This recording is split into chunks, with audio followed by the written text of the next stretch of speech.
Okay, guys, welcome to Ministry of Finance Masters Club Coaching Clinic. I think it's not formal, like not really a formal session, because in here we just want to chit chat to know the sharing of our beloved Toastmaster Medi. That's one. Wait, wow, give a plus, guys! International Speech Division E in 2023. Maybe we want to know a little bit about maybe her preparation and about how she choose how why international speech and many things that you guys can ask to our Toastmaster Mini to your preparation for upcoming contest in January.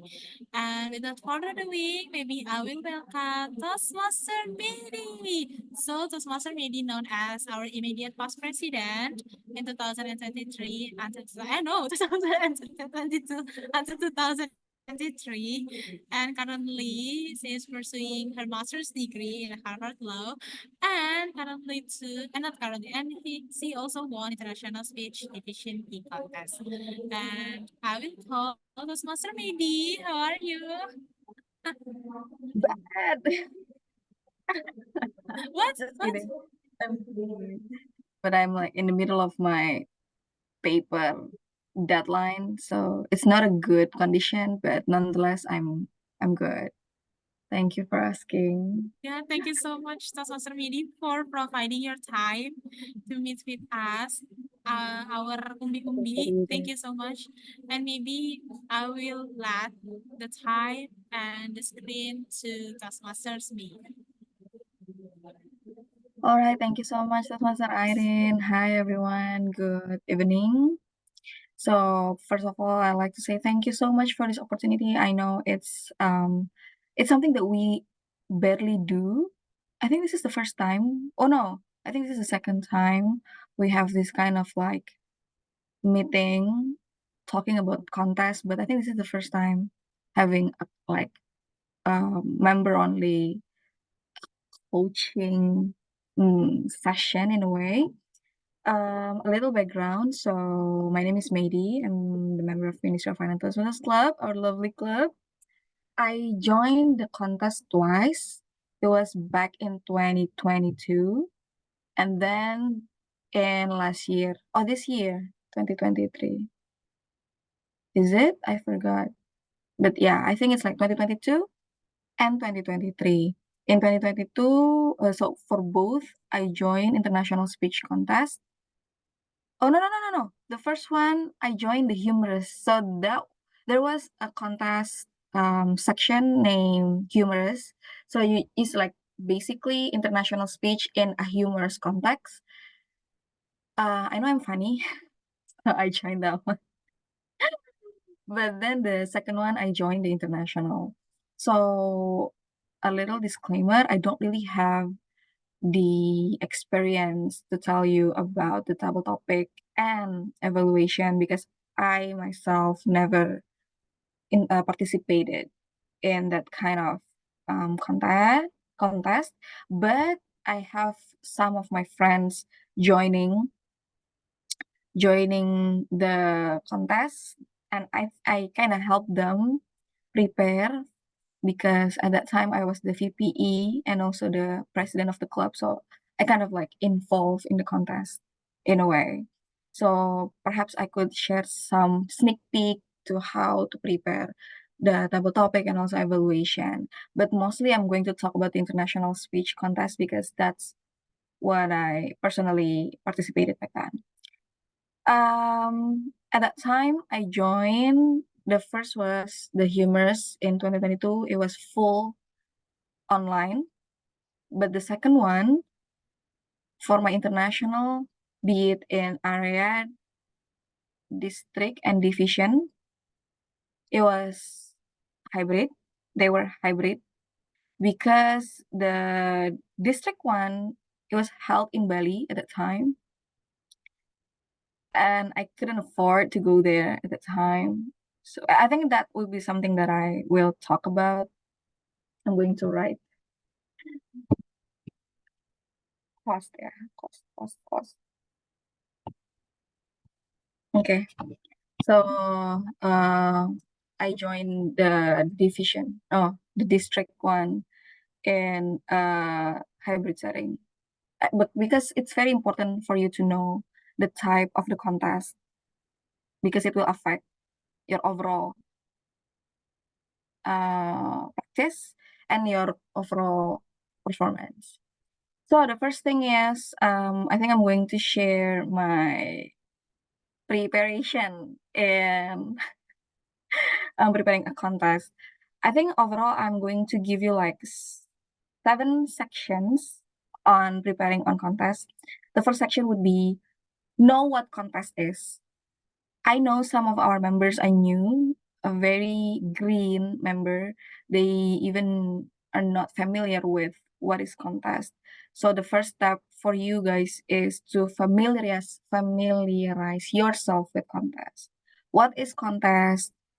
What purpose it serves you as a member of the club and you as a personal for your personal enhancement, and then what kind of contest that will be conducted this year. And I think it will be the type of topic, evaluation, and also international speech. So you just kind of know your trajectory, what kind of contest that you will take.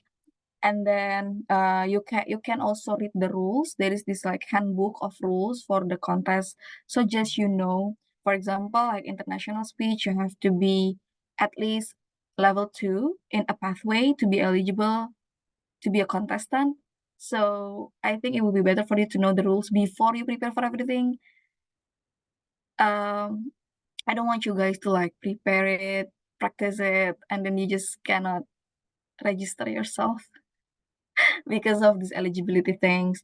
And then the schedule, just like Toastmaster Irene has shared before, the dates are important. You have to make sure that your schedule is like vacant at that time. I just don't like it if you kind of like dismiss the date, and when it's like a week before the date, you just kind of realize you have another important things to do at the time. So make sure that your schedule is vacant during the contest, especially if the contest is conducted offline or hybrid and you intend to participate in the offline setting.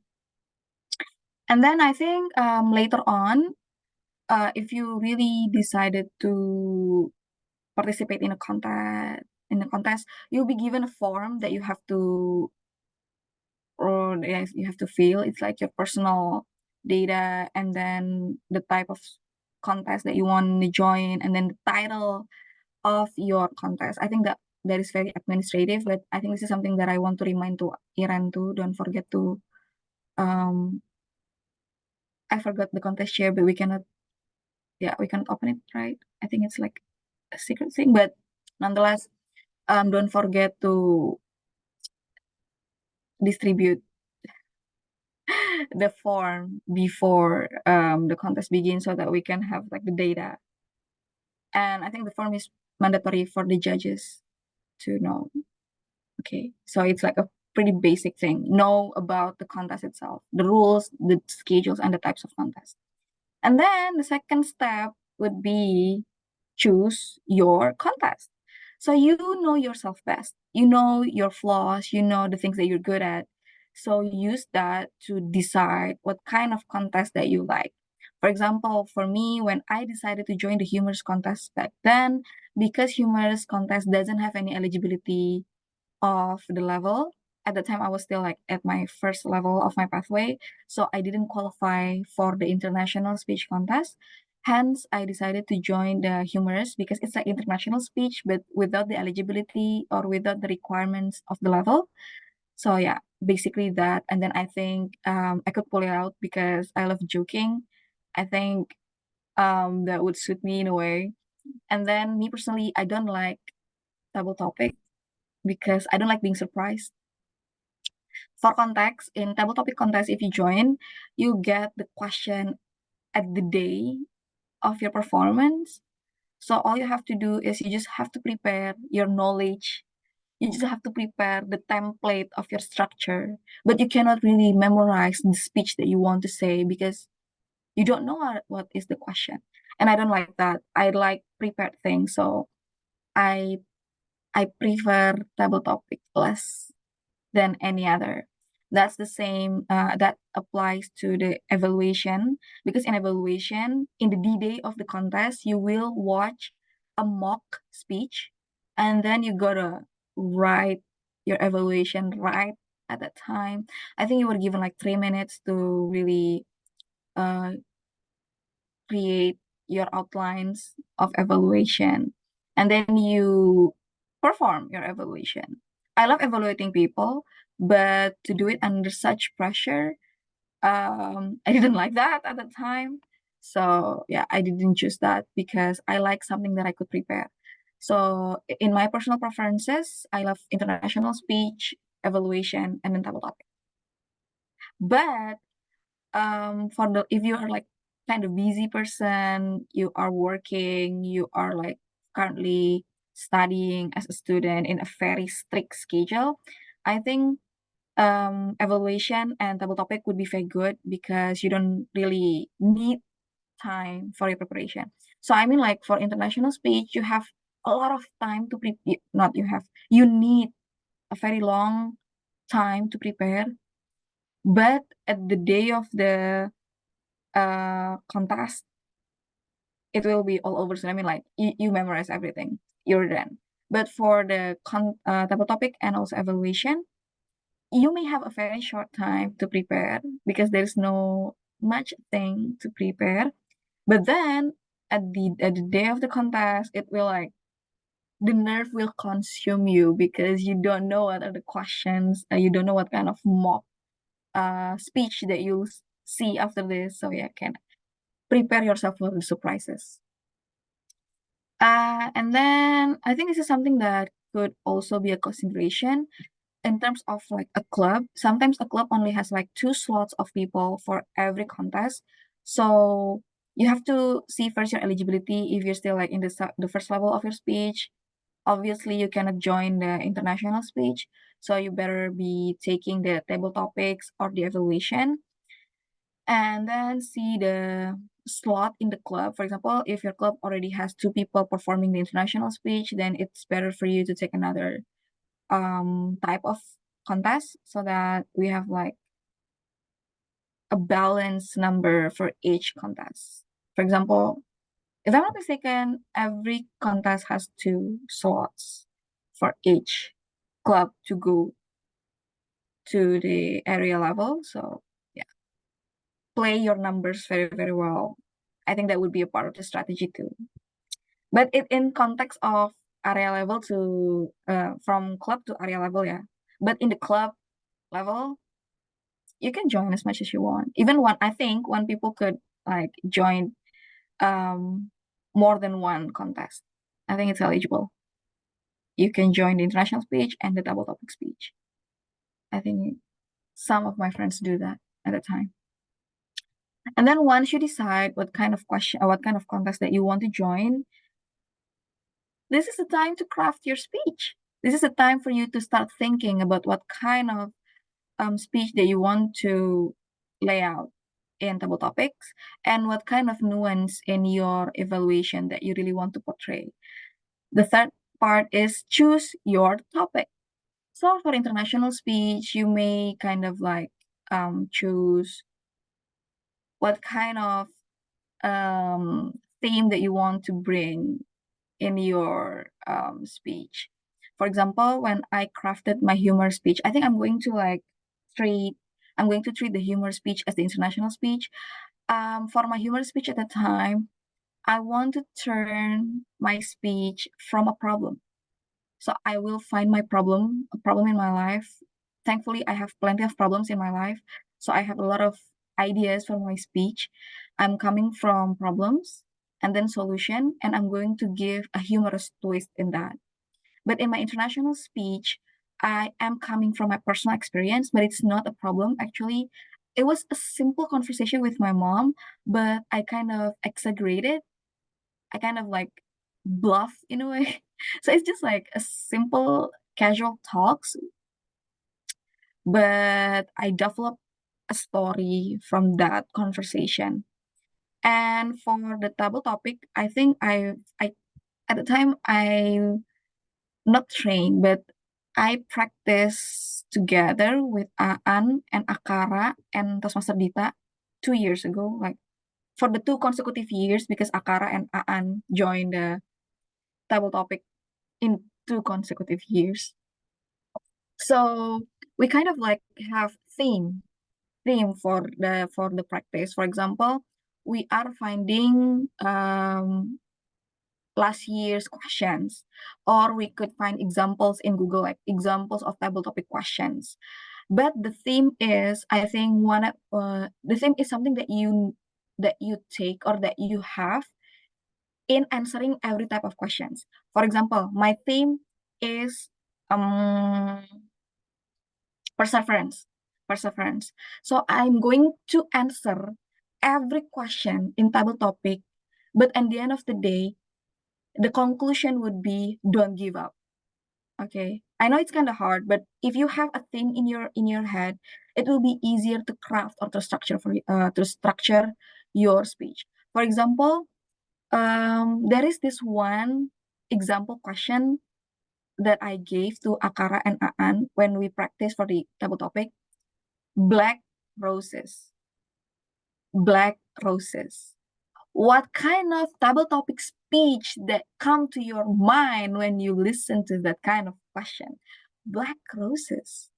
But because I have perseverance as my theme, I'm going to drive these black roses into a perseverance story.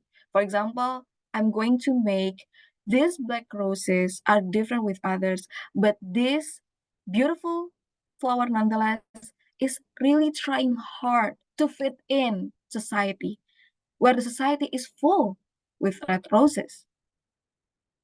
She almost gave up because it was hard. It was hard to change yourself. It's hard to feel like you are you, but it's not you actually. At the end of the day, you don't really have to try so hard to fit in.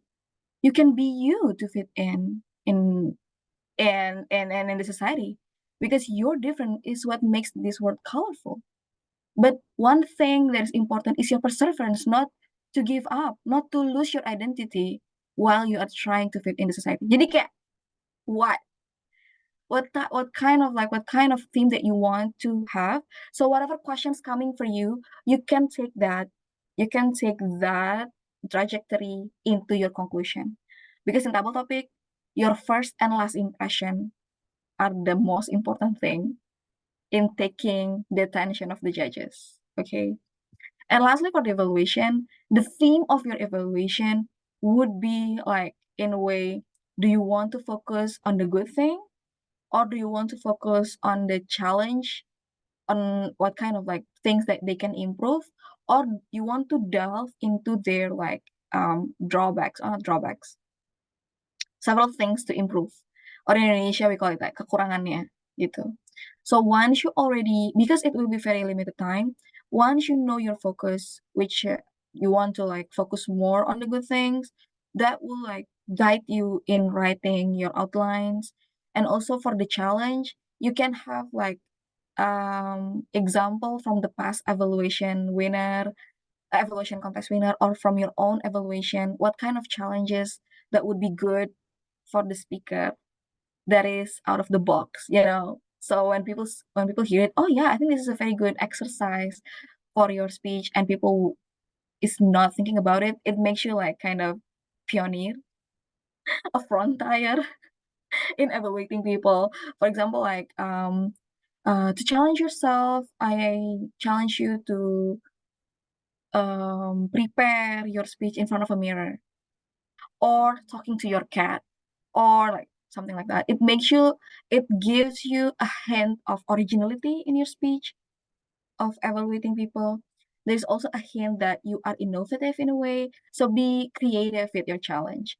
But, you know, turn your focus into the strength of the speech, or the weakness of the speech, or the challenge of the speech. You cannot have it all, I guess, because you have a very limited time of 3 minutes.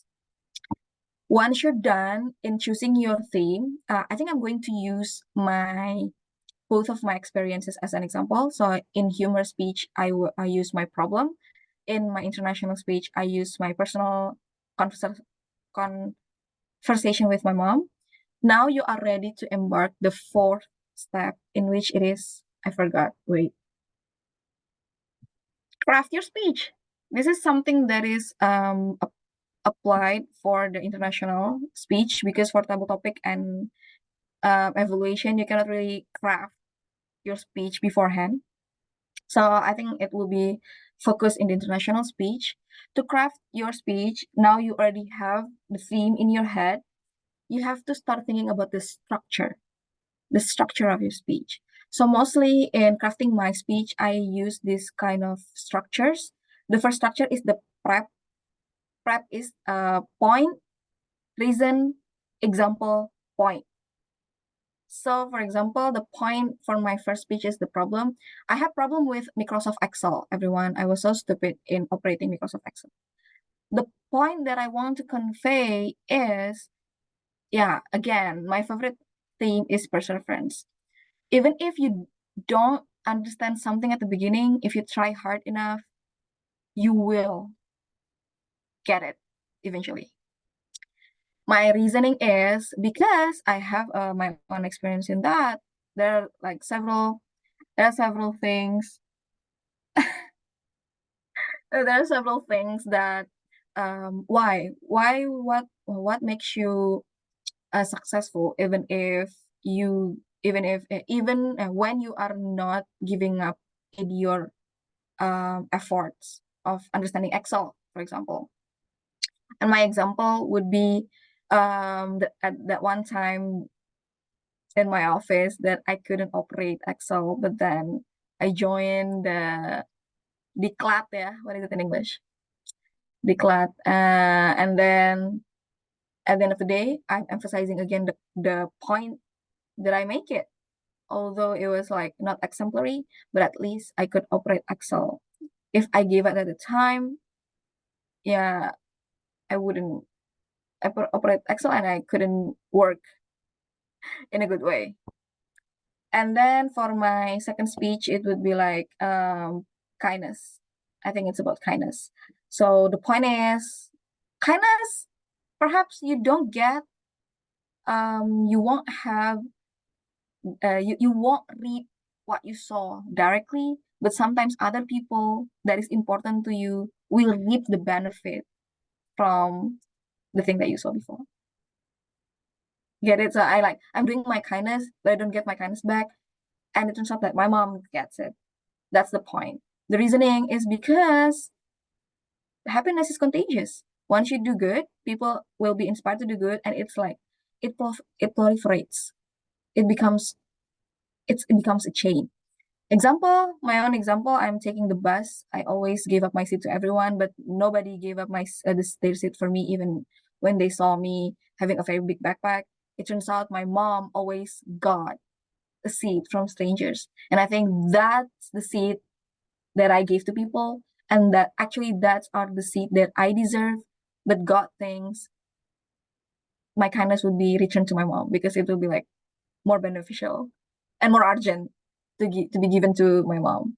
And again, I'm back to my points that from that reason and from my experience, that point is true.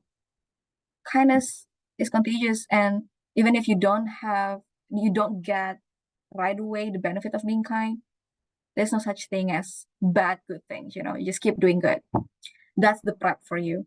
And prep can also be used for your table topic. So I think this is a very good thing for table topic, because you only have like 1 minute to think. You kind of put the prep in 4 sentences. 1 sentence for your point, 1 sentence for the reasoning, 1 sentence for the example, and 1 sentence less, you're gonna like reiterate your point if you really want to make it simple. So yeah, for example, black roses. The point is black roses is still beautiful, although she's different. Reasoning, because the world is beautiful because it's not similar. The world is beautiful because we are different. And then, for example, you like our colors, our skin colors. And then back to your point. So it's just like you already have your table topic speech within 1 minute if you use this prep. Point, reasoning, example, point. And this is also a good structure for you for the evaluation. So, for example, if you have like two strength from someone's speech, you could use the prep to break down every strength. Or perhaps for weaknesses. For example, I don't use enough body language. That's one point. You can break it out with prep. So only like 4 sentences.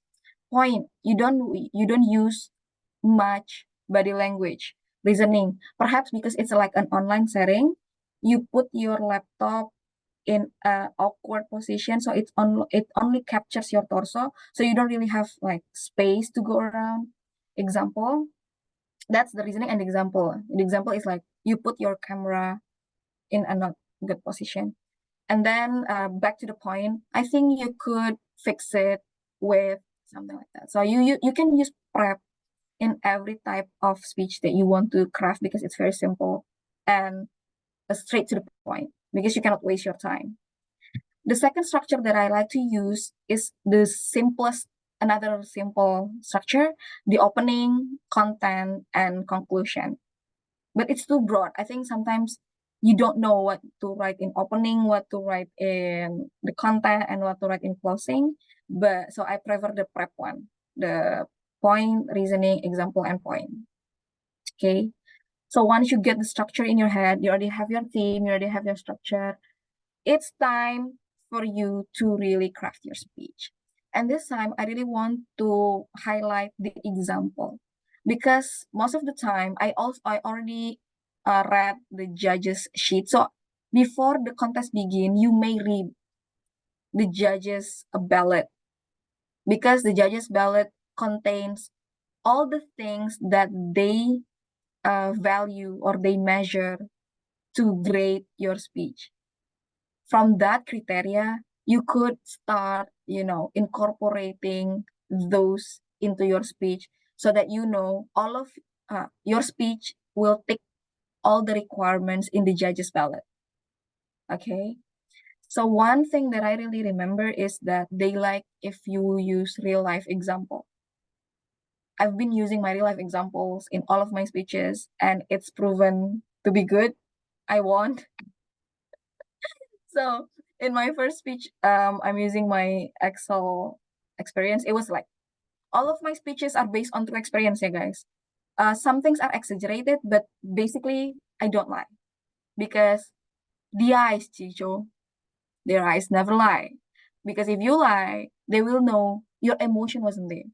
And in contest, your emotion is very important to win the judges over. Okay.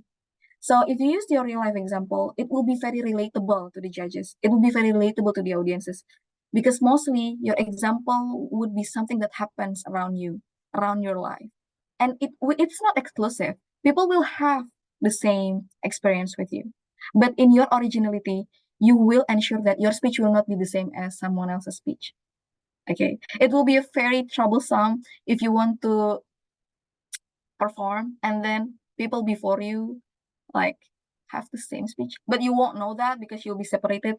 So when you perform your speech, you will not see other people's speeches unless your performance is before that person. You can watch them, but if you are like competing after them, you cannot because you'll be escorted outside or into a breakout room in Zoom. Okay, so be original through your real life example. Use your real life example, guys, because me personally, if I become a judge, I really want to know about your life. And then the next thing is use simple language. Use simple language. Sometimes you think this is an English contest. No, honey, I have to remind you, Toastmaster is not an English club. Toastmaster is a public speaking. And one key to win audience over, one key to ensure that your public speaking is good, make your audience drawn into your speech. How? Make them understand your speech. If you use a very complicated words, they will not understand the content and the context of your speech. And they will like, what was it? Tadi dia ngomong apa?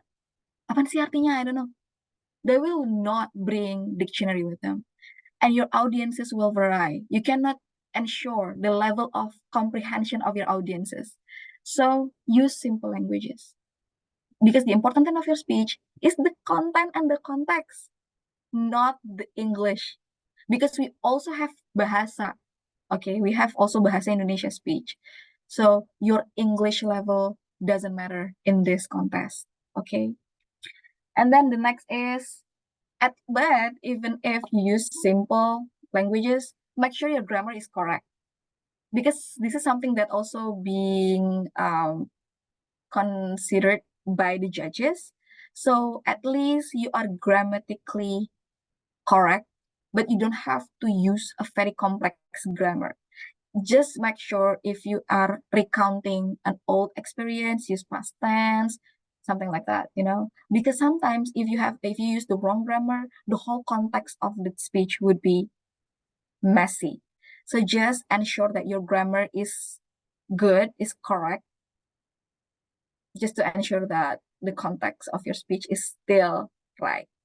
Some of the apps that I use to ensure my grammar, it Grammarly basic, and then there is this web named wordtune.com, and I also use it in my application,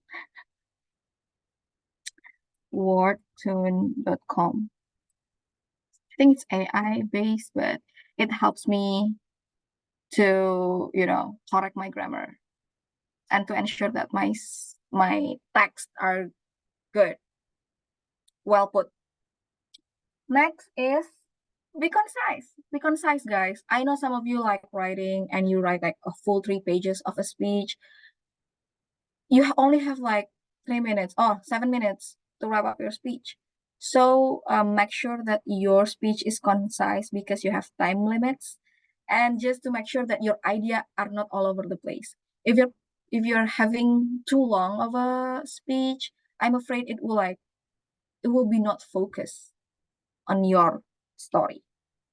So even if you finish within 5 minutes, it's also okay as long as you meet the time eligibility. Okay, minimum, I forget, 5, minimum 5, maximum 7 minutes. So just make sure your speech within that range. My 2 speeches were like 2 pages long at the time, but because I use like a lot of spaces, if you like kind of compact it, perhaps it's like one page, but basically people will have like 1 to 2 pages long of speech. And lastly, in crafting your speech, and it also applies to the double topic and also evaluation, have someone review you. This is something that I didn't do, and I was like, I regret it so much, because I think if someone else reviewed my speech, it would be very better, because I already get feedbacks even before I perform. So this is the text, what is it? Yeah, the text of your speech. You gotta have someone to review it. So you may have like feedbacks. Perhaps from them it's not relatable enough. Perhaps for them it's something that is not understandable. What kind of idea that you want to portray. In double topic and also evaluation, it also works the same way, but in a verbal setting. Yeah. So please have someone evaluate your training or your practice. That would be a good review for the way you structure the speech in your head. Okay, because sometimes you think your speech is good, but when someone else hear it, they're like, "What was that? I didn't get anything from your speech. It was like just me hearing you talking in English, but I don't really get any message." The important thing in contest is the message that you want to convey, guys. Don't forget about it. What kind of like message that you want to persuade your audience. I think that would be all for the crafting your speech. And then we are coming to the 5th step. It would be the practice one. I'm going to like differentiate the practice between the international, the double topic, and the evaluation.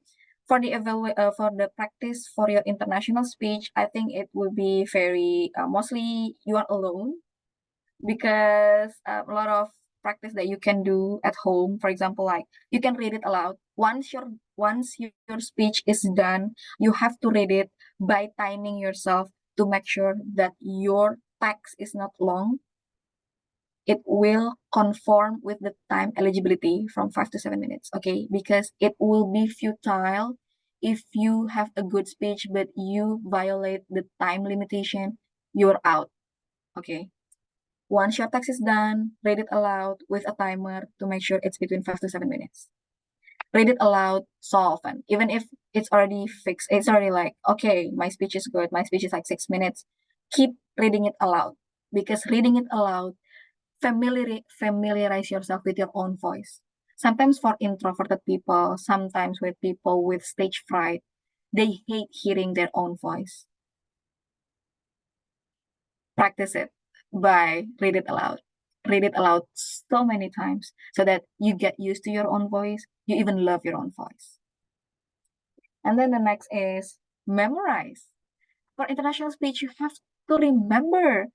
You don't have to remember your speech, guys, because you cannot make things up.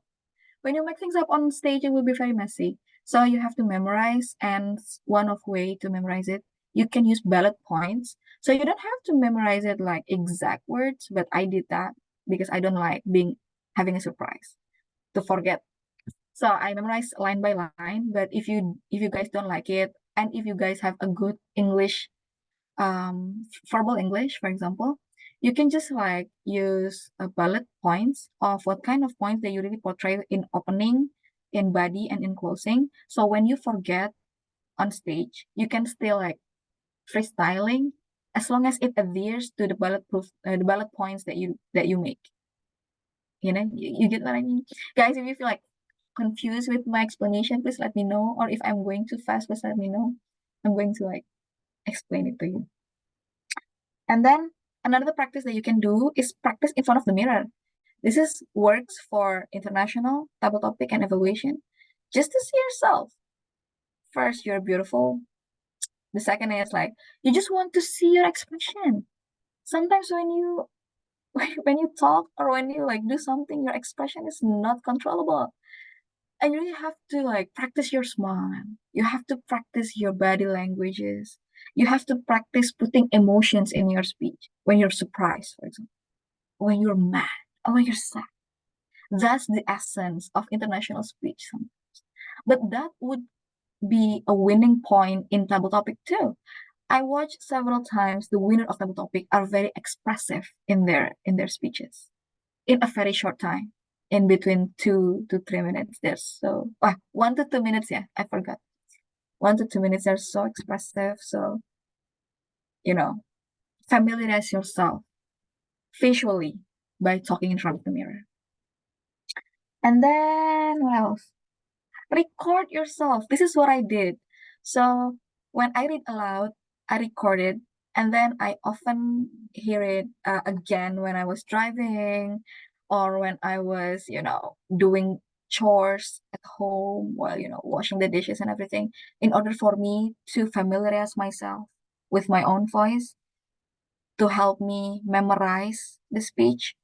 And then, yeah, I think it helps me a lot, the recording of my own speeches. I still have some of my recordings from my previous speeches, and I think it would be a very good memento sometimes. When you open your phone, it's like, oh, this is the one that I prepared for my speech. Something like. And then time yourself, just like what I've said before, time yourself when you read your speech and time yourself when you perform. Because sometimes, even when you memorize it very well in your head, the time would be very different based on your pace, how fast or how slow you say something. And then the way you express yourself. Sometimes you do like an extra movement, it will take some time.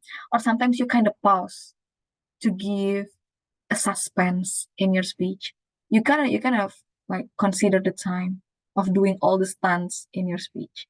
Make sure it's between like 5 to 7 minutes and 1 to 2 minutes for double topic, 2 to 3 minutes for the evaluation speech. Time yourself, or someone else have have someone else time you. And then use body language. Speech is not only related to your mouth, to your tongue, but it also like use your body. Body comprise of your shoulder. You can like shrug them. I don't know. Like you can just like dance when you're happy, just to just show your expression. Hand is a very good tools for you. It's a very good weapon for you. You can use your finger to point out points in evaluation, like first, second, third, to help the audience, map out to your ideas so that the ideas are not scattered. And for the double topic, it's also good, like to use your body language. And if you're in offline setting, your food is also your weapons. I saw several times people are stomping to show that they're mad. People are like running across the stage to show that they're moving. So use your whole body, but don't exaggerate. I mean, like sometimes if you use too much body language, it will be like annoying too for the judges, and they cannot focus on your speech. So just use adequate body language. One of my problem back then was my neck is also languaging. I often in my speeches, I always like um banging, not banging. I always like saying yes to everything. So I was like moving like that. And my mom pointed out for me. So my parents always watch me practicing in my room, and they will like criticize me like your neck is so annoying. Your neck, just like now, your neck is always moving in the direction that you are talking, and we don't need that. So approaching my contest day, I am trying so to like stay still. I'm moving my shoulder, but I'm not moving my neck. So you know yourself best, see yourself in the mirror, and kind of use the movement that you like and toss aside the movement that you don't like. For example, my neck, I don't like my neck's movement, so I'm like trying to stay still at the time. And lastly, train with someone else. Some of you may not like it, but it's very essential for contest because you cannot evaluate yourself sometimes. You need some second opinion, especially for the double topic and for the evaluation. Training with someone else would be very, very good because you kind of exchange views. You got tips and tricks for them. You have them to be, asking questions to you. You cannot ask questions to yourself. It would be very weird. But to familiarize yourself with the contest itself, you have someone else calling out your name and asking you the question. It prepares you for the thrill and the stage. So please find some partners to practice and some, like more experienced people to be your mentor in this contesting. Okay. What else? Oh, or also it depends on the setting of your speech. If you already intend to join it online, you really have to start practicing with the real setting of your contest. So prepare your laptop, practice in the place that you know you will perform your contest, and then make sure that it's visible. You have to make sure that your movement is not getting out of the screen. Okay, if you want to do a grand movement, you have to like going backward and make sure that all of your movement still within the frame. That would be for the contest in online setting. But if you're in offline setting, make sure that sometimes in a hybrid meeting, you have to make sure that your offline performance is inside the Zoom frame. Okay. So later on in hybrid setting, you will perform on a stage, but also there will be like a laptop in front of you because they will also record you live through Zoom. So you have to make sure that your movement offline will come into the frame of the Zoom. Okay. Now you're practicing and we're approaching to the sixth step, which is it's the D-Day. Oh my God, it's already the D-Day. So it will be very important for you to join the briefing. So before the contest, there will be like a briefing held by the committee of the contest. You have to join because they will explain the rules to you, they will explain the schedules, and also they will draw your order of speech.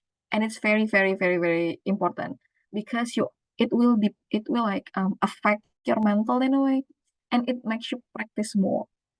So when in my first speech, I have third order, and lastly, my kindness speech, I was also third. Yeah, I I keep getting lucky. I never become the first, and I never become the last because those positions are two positions that I hate. I don't like being the first, and I don't like being the last because the suspense is killing me. I like to be in the middle. So finger crossed. Join the briefing, because if you don't, you get surprised suddenly. Oh my god, I'm number one. Oh my god, I'm number like two. And you don't know the process of drawing, and you have trust issue with the committee. So join the briefing. Even if you cannot join, ask the recording or ask them to record it so that you're not FOMO. Okay, join the briefing, guys, before the contest.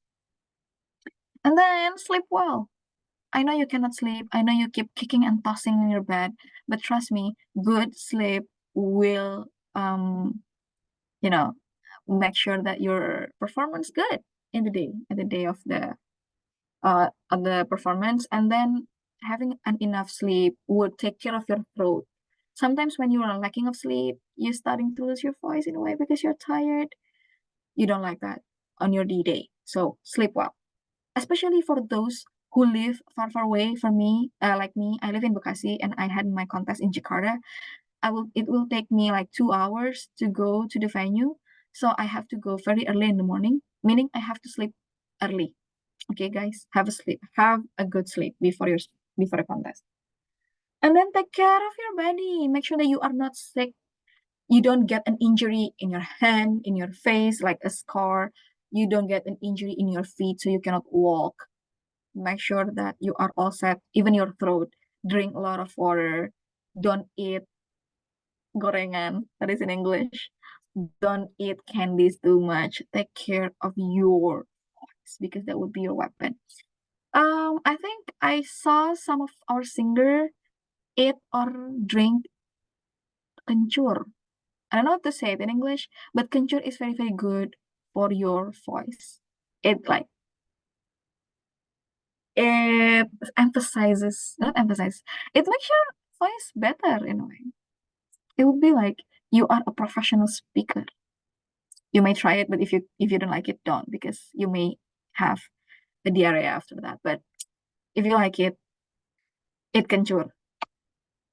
Next is, oh my god, outfit. It's a very important things, because you are trying to capture the audience and the judges by your outfit, but you have to make sure it's not too much.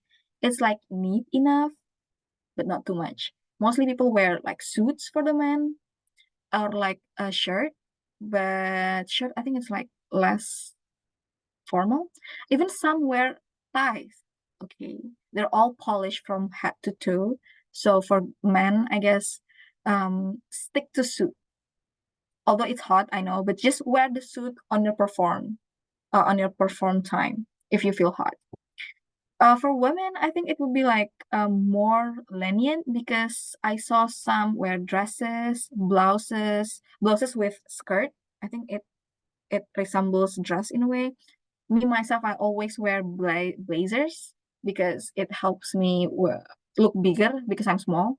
So I love like the figure from a blazer, and then I wear skirts and like, oh yeah, make sure your shoes also. I mean, it depends. If you're joining an online setting, your torso is the most important part of yourself, but your down under, you don't really have to think about it that much. But if you are joining it offline, your whole body is your representation. So make sure that you are good from head to toe. Use a makeup just right, and don't too much. Just, yeah, until the point that you look pretty enough. Don't forget your perfume, because like it's just, make you feel good about yourself. If you're comfortable with your own self, then your performance will be good. For example, one thing that I hate at that time, my hijab keeps falling off, and I didn't realize it until one or several minutes before I perform, and that's bad news, because if I know it beforehand, I could have it like pin with a pin back home, but because I panicked. I didn't realize. So at the day of at my performance, I like tie it in a way. So try your outfit first before. I mean, like perhaps the night before before your performance, you can just try out your outfit first to see any how to say it in English ya? Kayaknya ada deh termnya. Fashion mistakes, I don't know, fashion error. Nonetheless, try your outfit first. What else? Oh, yeah. If you're coming to an offline contest, please leave early from your home.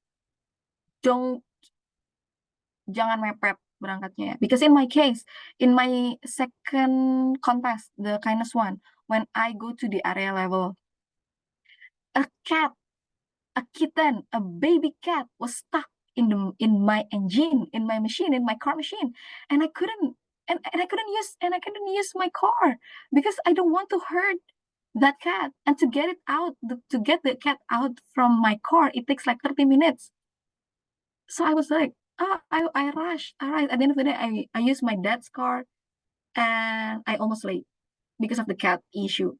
So guys, please prepare some buffer in your time to go to the venue if you're going offline. And then see the Google Map, see the traffic beforehand. At the same time, yeah. Don't check it at night because sometimes at night it's like vacant, so there is no traffic. But you can check at the same time the day before. For example, you want to go at 6 a.m., then check it. For example, the contest is on Sunday. Then on Saturday, at the time that you want to aim to go, check the Google Maps to see the traffic. And then what else? Oh, parking. I'm a bad parker. Not Peter Parker, but I'm bad at parking. And it takes me like almost half hour just to park. So leave early, meaning you may have a good parking spot and you don't really have to think about your car anymore. You can perform well because you don't have to think that your car will get moved or get towed if you park on the street.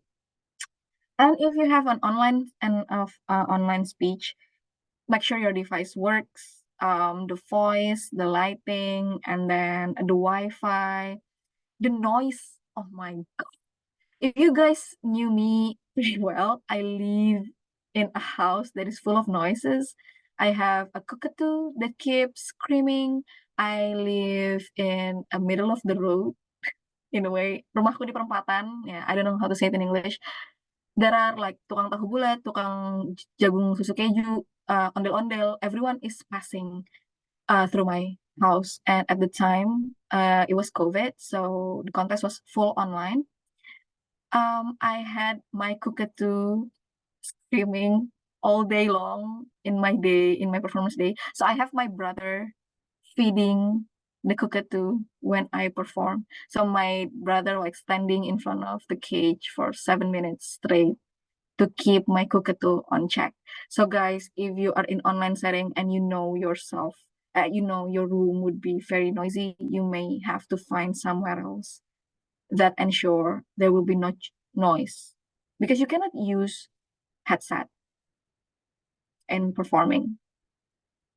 Just you and your personal voice. Okay. And then what else? Drink enough water. It's very important. Drink enough water, but meaning you have to take the toilet before you perform because you drink a lot, you pee more. Okay, that's the logic. And then if you guys feel nervous, it's normal. Even for me, who already have 2 contests and I already like won 2 contests and several contests, I still get nervous. That's the part of the journey and that's a part of being human. So embrace it. Nervous means it is something big for you and you deserve something big in your life. So embrace your nerves. Embrace your nerve. And then what else? Check the microphone. This is my problem in my second speech, the international speech. When I joined the area, habis area apa ya? Division. When I joined the division level contest. The microphone doesn't work well. For example, this is the microphone. Yeah? This is the microphone. The microphone doesn't work well if you use it here. You use it that way. But it works well if you use it here. When you use it this way, it kind of like your voice is so clear. And I decided to use it this way. And it makes me awkward with all of my body languages. But I'm afraid if my voice is not clear, the judges will not, yeah, the judges cannot judge my speech very well. So speech is most important. Speech is more important than my body language. So I'm like a rock star using the microphone like this. And people say that I am a professional singer after that. People keep thinking that I'm a professional singer.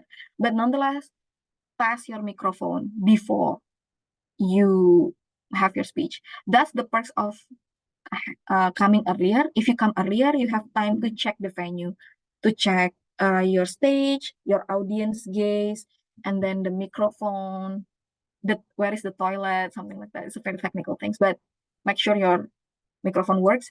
Because my third winner at that time lost just because her voice kind of lost in the middle of the speech because she keeps like dragging the microphone out from her mouth. So you don't want that.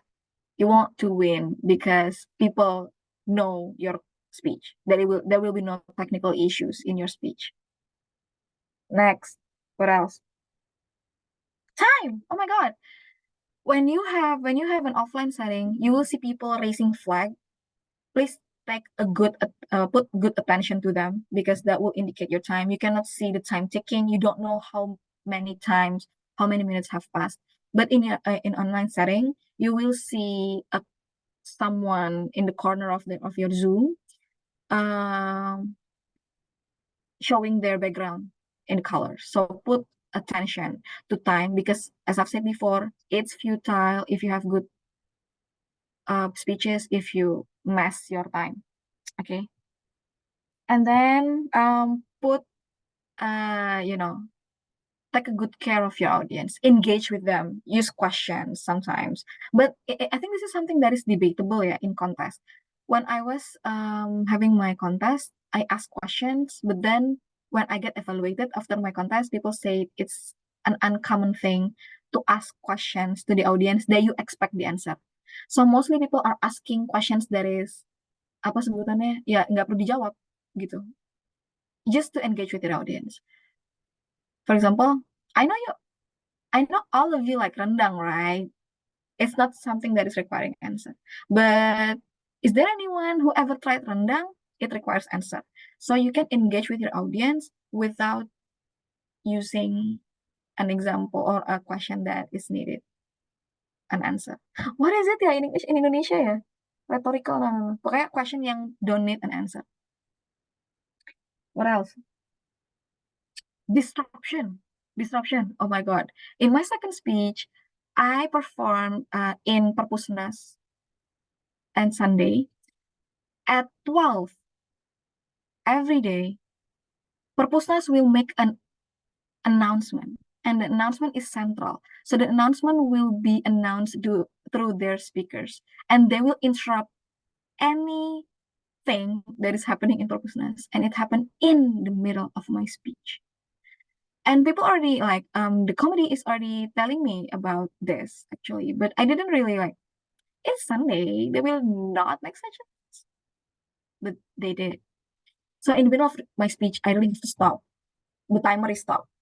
But the problem is, will I remember where did I stop? Sometimes when you get immense in your speech, you kind of forgot. You kind of forgot your things. You kind of forget everything.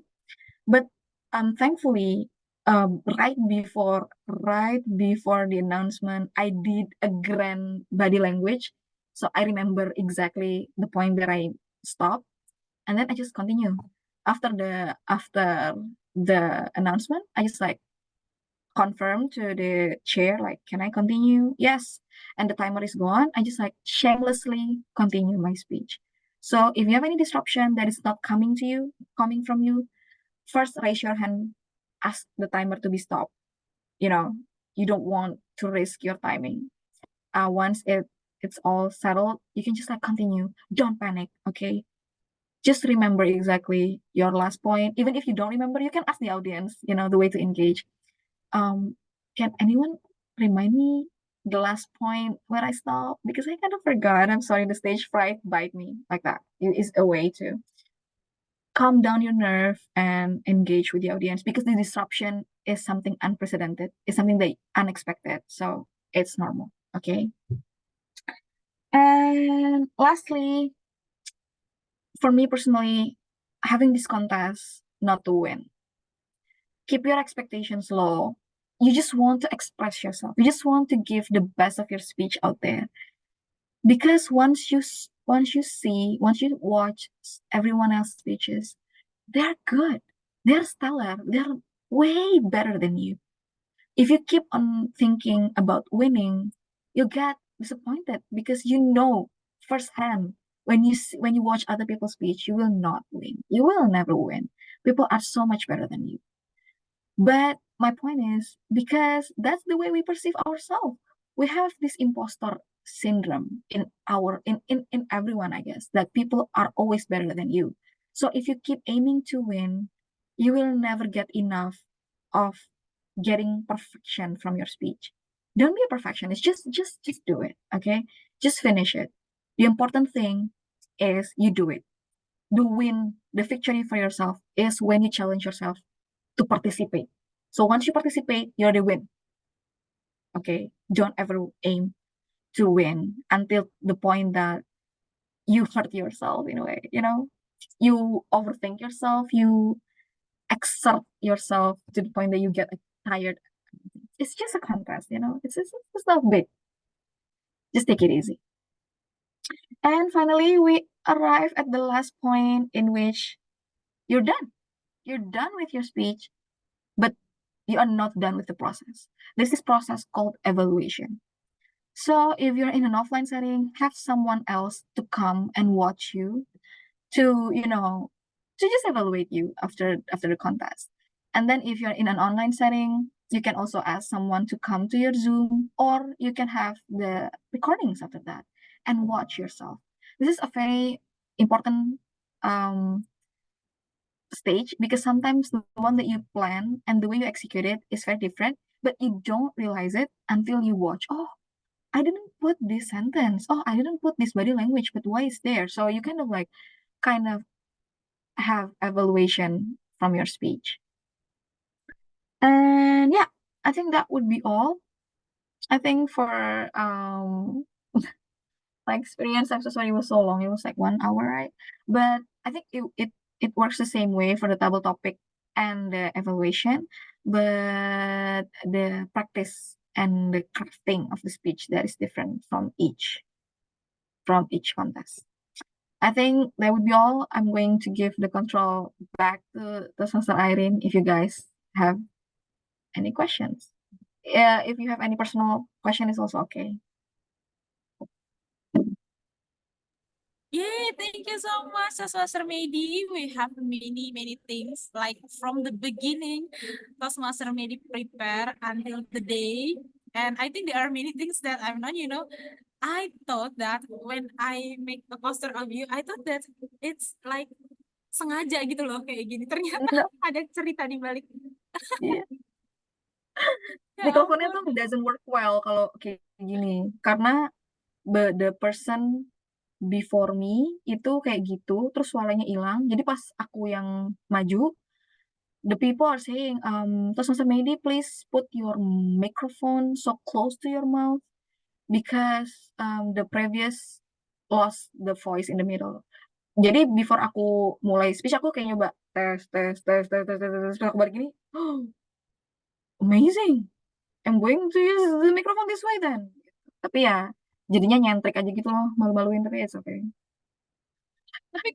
Tapi jadinya tuh mikirnya, kalau aku pribadi aku kayak it's like your style gitu loh to attract people, atau emang sengaja biar apa, makanya itu aku That's what baru people think.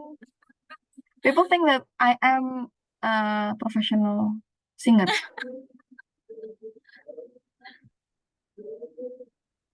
and there are many facts that maybe I just know right now. from that moment of contest, but maybe right now I will let many people in here. They are Toastmasters Aldi from Essential Toastmaster. I think I know you for mentor to mentor program.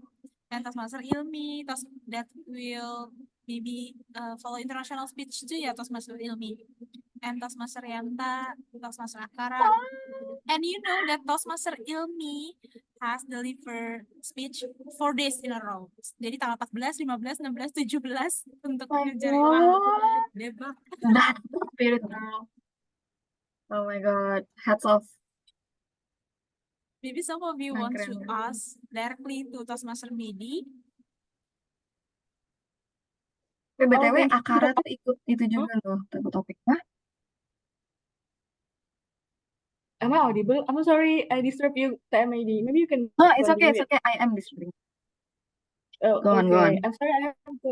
Yes, I have to close my video because there's some problem with connection. But It's okay. just for 4 day delivering my speech, my biggest problem. I have a lot of problems with my speech, but I think everyone noticed that I have a problem with vocal variety, and the way you move your body. Like I just stuck because I think I'm afraid that I will uh, go out from the camera. So maybe if you have any advice to improve vocal variety and body language, because I think that's everyone's work, yeah. But yeah, I'm just Mhm. curious how to handle it. Thank you so much. I gained so many knowledge from tonight. Thank you, maybe. You're welcome, Father Ilmi. Thank you for asking questions, though. So first is the vocal variety. First, I have to give a disclaimer because I'm born this way. Okay, I'm born with this vocal variety because I'm a Betawi person. Saya orang Betawi ya. Jadi bayi aja udah punya vocal variety di orang Betawi ya, gitu. We have this custom to talk in a very fluctuative way. Tapi menurutku salah satu cara to train your vocal variety is, for me personally, keep thinking that talking in English is the same as talking in Indonesia. If you kind of notice, we have more vocal variety when we're talking in our mother tongue, especially when we're talking about people. When we are menggibah and we are gossiping about people, the vocal variety comes naturally. So I want you to treat this speech not as a speech. Sometimes people keep a very flat vocal variety because they are nervous, because they think this is a speech that is formal. You may use it if you have a speech in front of your boss, but these people are not your boss. These people just want to enjoy your story. How can they enjoy your story if you tell your story like a news, like a lecture? So just think that you are gossiping with people. For example, every time, and then I love to make fun of myself actually. Tapi ini something you cannot do ya. Don't make fun of yourself. But I really love to make fun of yourself. So whenever I tell my own story, I just like, lo tau gak sih gitu kayak, can you imagine me doing that? Yes, I did that. Gitu. Jadi naturally my vocal variety plays. Atau mungkin kayak misalnya I love talking about my mom.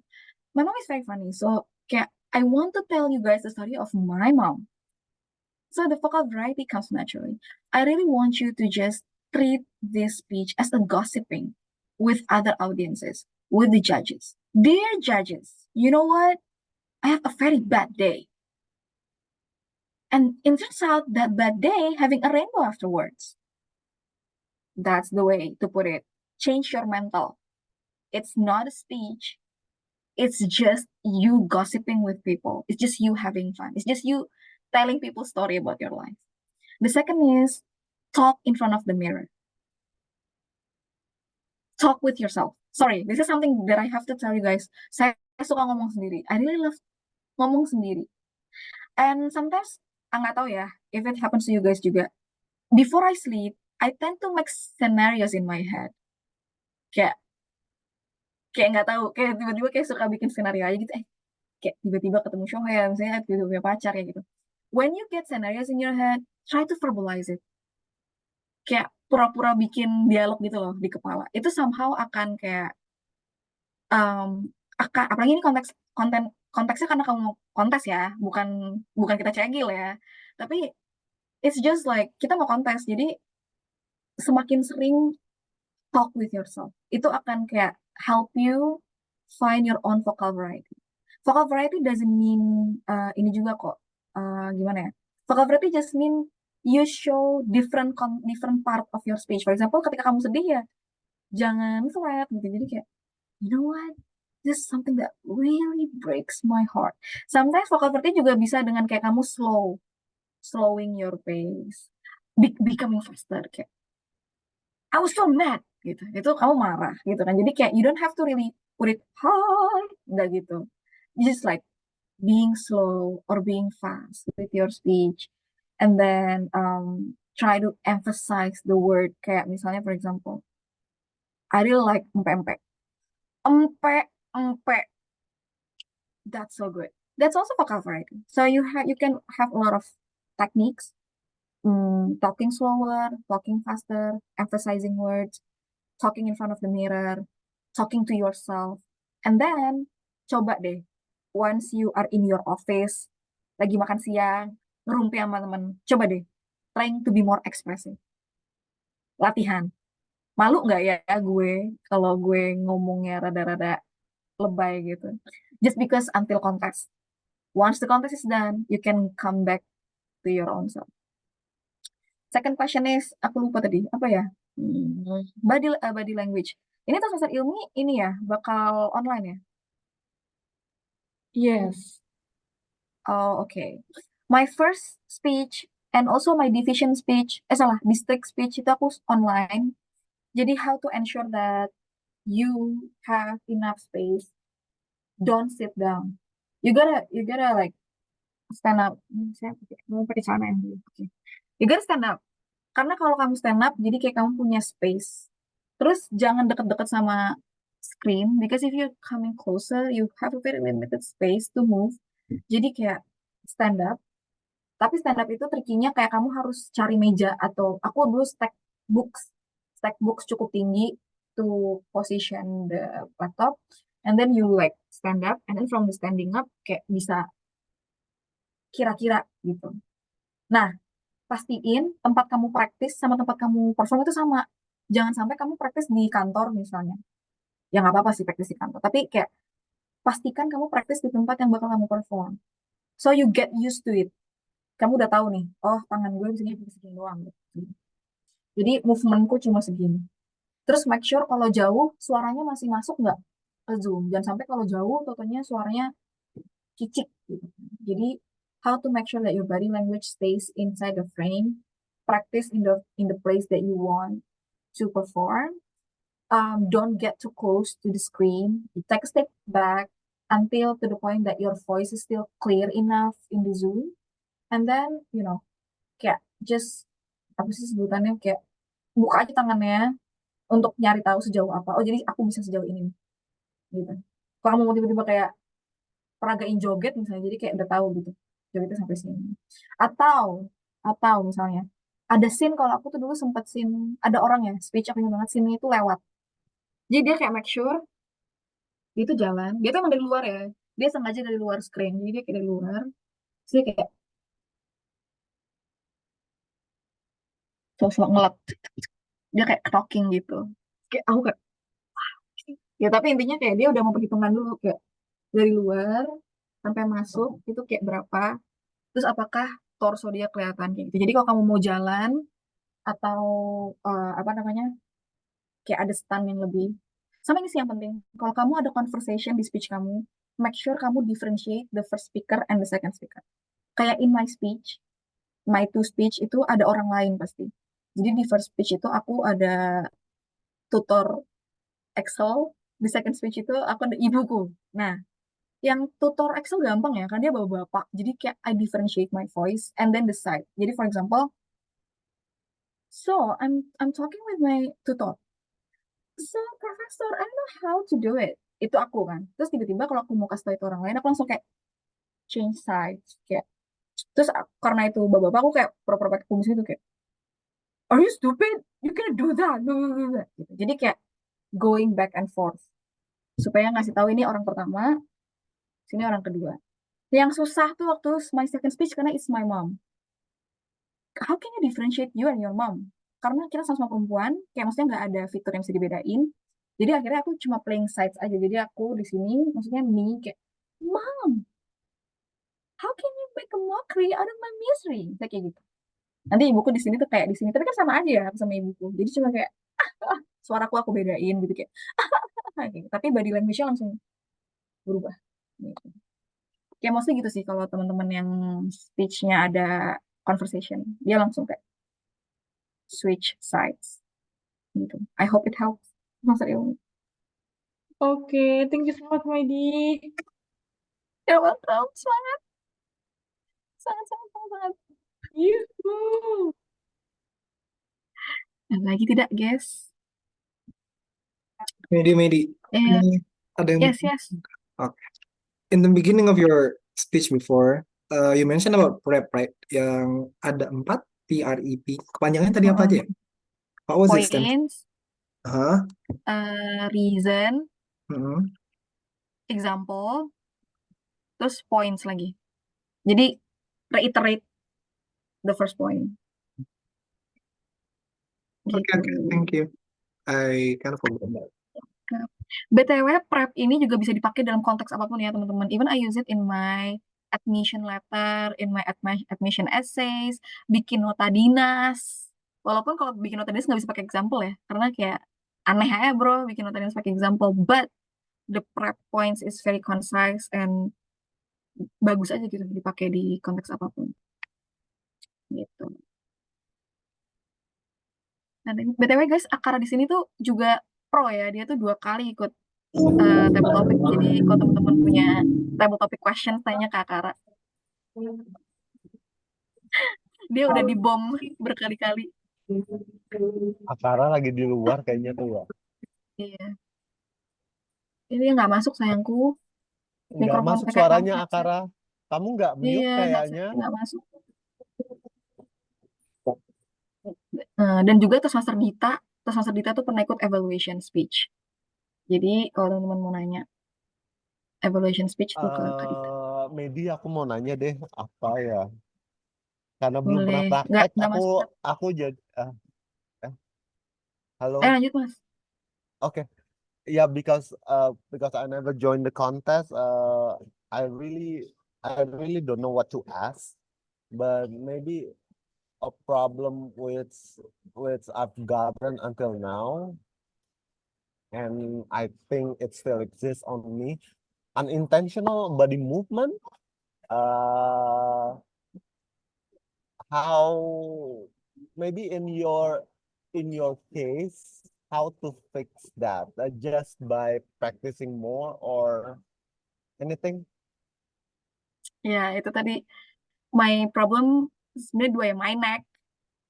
Ya, I keep like ngangguk-ngangguk in every speech that I did. Dan juga ternyata aku unconsciously do adalah benerin kerudung. Sebenarnya itu nggak baik. Jadi teman-teman, when you perform, even when it's something falls off, something is itching, don't ever scratch it, don't ever put it. Kayak it seems like you are unprofessional. Jadi kalau misalnya kayak ada movement di luar konteks speech, don't do it. Tapi kalau kayak konteksnya Mas Yanta, unintentional movement yang kayak kamu nggak sadar, that's the purpose of talking in front of the mirror. You have to recognize, jadi kayak sadar dulu. Oh ternyata tuh gue bikin unintentional movement banyak banget ya. You cannot know until you talk in front of a mirror atau have someone else watch you. Jadi my first step is exercise with the mirror or with someone else's. Minta mereka eval, gue punya unintentional movement gak ya? Kalau teman-teman tetap punya, if you have like seberapa sering sih gitu. Kalau tuh terlalu sering, oh mungkin itu udah kayak udah jadi kebiasaan nih, butuh extra effort untuk membetulkannya. Tapi kalau cuma kayak beberapa kali doang, coba deh dilihat masalahnya apa. Kayak ternyata masalahku kerudung nih, kerudungku jatuh terus. Ya udah, the problem would be to fix it with peniti. Atau misalnya kalau Mas Yanta misalnya kerahnya ternyata ngegesek leher. Saya selama Mas gerak ternyata kerahnya ngegesek leher jadi gatel, jadi pengen garuk terus. Nah, cari baju yang low gitu misalnya lehernya. Jadi kayak try to identify the source of the problem. Tapi kok ternyata problemnya itu emang unintentionally aja udah kayak nggak tahu gerak sendiri. Dan kita move ke tahap yang ketiga yaitu fix it. Nah, gimana caranya? Jadi kalau karena aku tuh orang yang gini, aku nggak suka salah. Jadi ketika orang lain yang ngasih tahu, ada orang lain yang ngasih tahu kayak Mei, kayak orang tua aku ngeselin banget ya. Leher kamu tuh goyang-goyang kayak wayang. Ngeselin banget ngeliatnya. Aku tuh kalau denger itu kesel. Jadi akhirnya aku kayak lihat ya nanti hari H perform leherku nggak gerak-gerak. Jadi aku tuh berusaha banget setiap aku ngantor misalnya. Aku tuh ngomong sama mas mbak sebelah aku. Kalau aku ngomong lehernya gerak-gerak, kasih tau aku dong. Biar aku tuh langsung kayak diam gitu. Terus setiap latihan di kaca, aku kayak pokoknya leherku jangan gerak-gerak, leherku jangan gerak-gerak, leherku jangan gerak-gerak. So, kadang record video. Jadi pas aku latihan dari depan kaca, aku record video pengen lihat, goyang-goyang. Oh, udah masih dikit kayak gitu. Tapi sebisa mungkin dari jauh-jauh hari sebelum ini ya, sebelum kontes. Karena pas sudah mendekat kontes sudah susah ngerubah kebiasaan kayak gitu. Jadi menurutku kayak coba dari awal recognize apa unintentional move yang sempat Mas Yanta bikin. Yang kedua adalah eh, kayak train yourself, minta orang lain evaluate, terus lihat source masalahnya apa, apakah itu karena clothing error kah, atau misalnya emang itu unintentional. Ya udah yang terakhir itu adalah coba kontrol, karena kan sebenarnya badan itu kan yang ngontrol otak kita kan, jadi kita coba bisa pakai our unconscious mind. Coba deh, jangan kayak masalahku nih, jangan ngangguk. Aku jadinya kalau ngomong iya sama orang kayak, karena aku nggak mau ngangguk. Entah kalau ngangguk jadi kayak kebiasaan aja kan. Karena aku selalu ngangguk orangnya jadi kayak, Mei mau nggak? Boleh. Mei menurut lo bagus nggak? Nah aku udah mau ngangguk tapi aku kayak, bagus. Karena aku mau kontes. Nanti pas sudah kontes berlalu, nggak apa-apa, back to yourself. Gitu. Mantap sih itu. Semoga Makasih, help. Medi. Akara ada You're welcome. pertanyaan tuh lewat chat. Oh my God. Ya nih, kayak winner speeches you guys. Menurut aku pengalaman terindah ya dari ikut kontes. To know that people are so good in their speeches. People are like, ada ya manusia sekeren ini gitu. Jadi kontes juga salah satu tujuannya adalah making connection sih. Menurutku itu keren banget. Speech winners show incredible emotions during their speeches. Some people even cry and get angry, but sometimes I see these stunts as kind of cringy. So I never want to show a lot of emotion. In your opinion, how much emotion is enough, and when does it become too much? I think you're asking the wrong person, Akara. Enggak sih. Because I emote in a very weird way. I emote in an excessive way. Jadi kalau kamu tanya aku, nothing is never too much. Enggak, ding. Menurut aku tuh too much itu ada dua penilaian. Your own judgment and other people judgment. Sometimes buat orang yang introvert, atau misalnya orangnya nggak terbiasa showing their expression, their emotions, a slight emotion itu udah too much. Padahal itu needed untuk ngasih konteks ke speech kamu, to effectuate your speech gitu. Makanya penting banget untuk latihan sama orang lain. Nah, latihan sama orang lain inilah yang akan kamu pakai to judge mana emotion yang too much, mana emotion yang aduh kurang emosional gitu. Dan pentingnya latihan sama orang yang kamu kenal, karena kamu comfortable with these people. Kayak misalnya kamu latihan kayak kemarin kan sama aku, sama Kadita, sama AA misalnya. Itu kan people yang kamu tahu, kamu kind of comfortable to show your emotions. Jadi coba, mumpung latihan sama orang yang kamu kenal, kamu emote, nanti minta mereka judge. Ini too much atau kurang ya gitu. Karena sometimes ketika kita yang nilai, enggak kok tetap biasa aja. Padahal di otak kamu kayak, ih aku lebay banget tadi, jijik deh you gitu. Tapi sebenarnya pas kita yang nonton, jujur biasa aja. Karena aku misalnya emotes lebih parah daripada kamu. Jadi menurut aku yang pertama itu, make sure kamu punya second opinion. Nonton, orang yang nonton speech kamu. Terus yang kedua menurut aku adalah, emotion yang too much adalah emotion yang taking too much time. You are racing with time. Kalau kamu tahu nih, kamu misalnya scene nangis tuh berlarut. Misalnya kamu latihan kan pakai timing. Tanya pas kayak scene kamu nangis itu udah 1 menit sendiri. Jangan too much deh.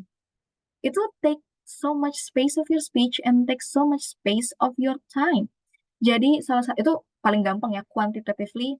Kalau kamu use your emotions in a long period of time, orang juga bosen nontonnya. Jadi itu kayak too much menurutku. Another too much menurutku adalah speech yang baik itu adalah speech yang nyaman didengar, konteks volume wise. Jadi juga jangan sampai kamu tuh ngomong teriak yang it hurts your ear. Boleh teriak untuk menunjukkan kamu marah, tapi teriaknya tuh yang kayak kayak kita tahu lah, mana teriak yang bikin telinga sakit, mana teriak yang kayak enough. Aku juga ada scene deh kayaknya di mana aku tuh nggak teriak sih, tapi kayak I get frustrated with my mom. Itu aku cuma naikin desibelnya dikit gitu, juga kayak, Mom! Dah. Tapi aku menunjukkan bahwa aku tuh kesal. Nggak harusnya kayak, what? Gitu, enggak. Karena jelek dan it hurts your ears. Jadi kayak, just make sure masih nyaman didengar. Makanya pentingnya record yourself. Ketika kamu record yourself, terus you hear, ternyata teriakan aku too much deh, teriakan aku terlalu rocker, jadi kayak dikurangin.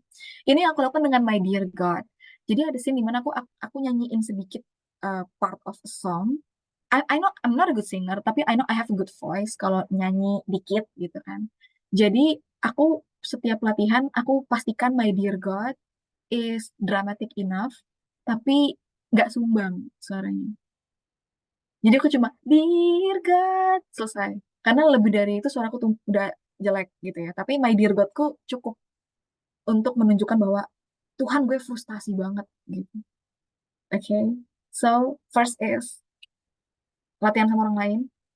Don't judge with your own assumption karena you're not the judge in this case. Yang kedua adalah aku lupa. Yang kedua adalah make sure the volume, the time. Kamu latihan pakai timer. Jangan sampai the point yang kamu emotional itu taking too much of your space. Ketiga, rekam your practice. Terus kamu dengerin sendiri. Kira-kira emotion kamu nyaman nggak di kuping? Sometimes you can send the recording to your mentor or your friend. Mentor, tapi kayak to your friend that you trust enough. Lu dengerin deh, menit ke-1 sampai menit ke-3, jeritan gue menyakitkan kuping lo nggak? Misalnya kayak gitu. That would be a very good tool for you to check whether your emotions are not excessive, you know. Gitu sih, Ki. Emang kamu mau ikut international speech?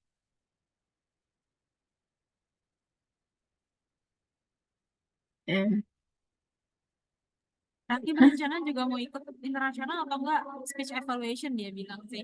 aku Tapi dia sangat juga dukung harus si Raki. belajar level 2 project lain. Menurut aku dukung banget si Raki international speech. Kayaknya he will be a good international speaker. Ya, Kadit, kamu ngapain nanya ya? Orang udah ikut. Iya tetap aja kan harus menyerap ilmu. So, hi Medi, thank you very much for the sharing ya. Makasih banyak ya. Tapi aku tadi sempat mungkin agak kelewat-lewat juga sih di awal karena telat masuk. Tapi satu sih, I mean, kayak since the very first time I know you, one best quality that you always have is your confidence ya. Your confidence gitu. Aku pasti yang lain juga ngerasa kayak gitu-gitu. Nah, aku tuh sebenarnya dan itu adalah sesuatu yang aku masih work sampai sekarang ya, especially buat kayak ajang-ajang kontes kayak gitu gitu kan. Terus kayak buat tampil depan umum gitu. Nah, mungkin khusus buat kontes ini, do you have any kind of apa ya, rituals or anything that you usually do kayak biar pump up your confidence sebelum tampil tuh gimana sih caranya gitu? Kamu ada nggak sih kayak hal-hal yang bisa di-share? Karena itu sih yang aku pengen banget belajar dari Medi. Dan aku yakin orang-orang sini juga pasti pada pengen belajar. Iya bener banget kan gitu kan. Saya confident yang Medi tuh kayak confident yang sehat dan bukan overconfidence gitu kan. Jadi kayak aku mau nanya aja sih, do you have any apa ya tips or maybe rituals that you have to, especially before you apa ya sebelum tampil gitu, atau mungkin in general juga lebih bagus lagi mungkin ya. Oke. That's Jadi all from aku akan jawabnya in two ways ya. Pertama, makasih lah udah nanya. Aku tahu kamu kangen aku udah, tapi ya udah aku jawab ya. aku mencari Jadi alasan. ada dua jawaban ya. Jadi yang satu my confidence in general, sama yang kedua kayak technical things that I did. sebelum tampil apapun ya, kayak mau interview mau bla bla bla gitu. Jadi kayaknya basically aku confident lagi, aku harus kayak kasih tahu ini kayaknya I'm born with it. Kayak shameless. Aku terlahir shameless. Jadi kayak ya udah bodo amat gitu. Nah, jadi itu ternyata yang ngebangun confident aku adalah I don't care what people think about me. Orang yang nggak confident tuh sometimes they put other people opinion too much in their mind. Sampai jatuhnya kayak stopping apapun apapun potensi yang mereka punya gitu, karena mereka keep thinking aduh ntar kalau gue ngomongnya terlalu kayak gini mereka mikir gue lebay, kalau cerita gue kayak gini mereka kira ini cerita palsu, so what, even if it's a fake story I don't mind and I don't care gitu. Jadi menurut aku pertama sih yang bikin aku confident adalah I don't care what other people think, even dari the way I dress, the way I speak, tapi in conscious level ya, jangan sampai menyakiti orang lain juga. Tapi maksudku selama aku tahu what I did doesn't harm people, yang tadi kayak misalnya aku mau teriak nih di speech aku, selama aku tahu teriakan aku tidak akan menyakiti people, I'm going to go with it. Ketika my movement di stage nggak nonjok orang gitu, I'm going to do extra with my body. It's just because I don't care. I don't care what people say. Yang kedua adalah I don't have any expectations. Sometimes people tuh jadi nggak pede karena takut kalah. Ya udah, emang kalau kalah kenapa? Kiamat hidup lo. Ya enggak. Tapi maksudnya adalah stop putting unrealistic expectations in yourself. Ketika kamu tuh hidup yang nggak ada ekspektasi, itu enak banget. Jadi kayak mau ngapa-ngapain aja bodo amat. Karena emang aku nggak aim to win. Aku nggak aim to impress anyone. I just wanna have fun. Aku cuma pengen ngomong aja karena aku hobi ngomong misalnya kayak gitu.